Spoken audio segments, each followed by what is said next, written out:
மாறிவிடும். உண்மையான நன்மை என்ன உனக்கும் தெரியுமா? நீ நினைச்ச நன்மையெல்லாம் நன்மையாகுமா? மொத்தமான நன்மைக்குத்தான் அதுவும் போகுது. நீ நினைக்கும் நன்மைக்குத்தான் எதிரா போகுது. பழையது என்ற ஒன்றே இங்கில்லை, எல்லாமே இங்கு புதியது.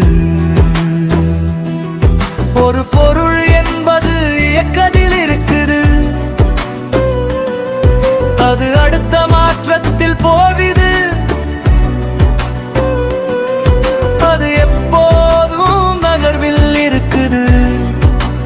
உனக்கு பழசா எப்படி தெரியுது?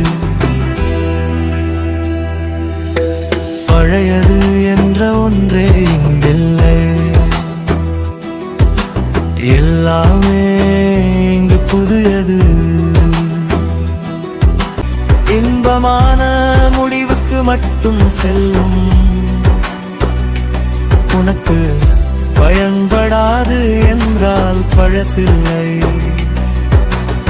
மாற்றத்திற்கான உருவம் என்று உனக்கு புரியவில்லை.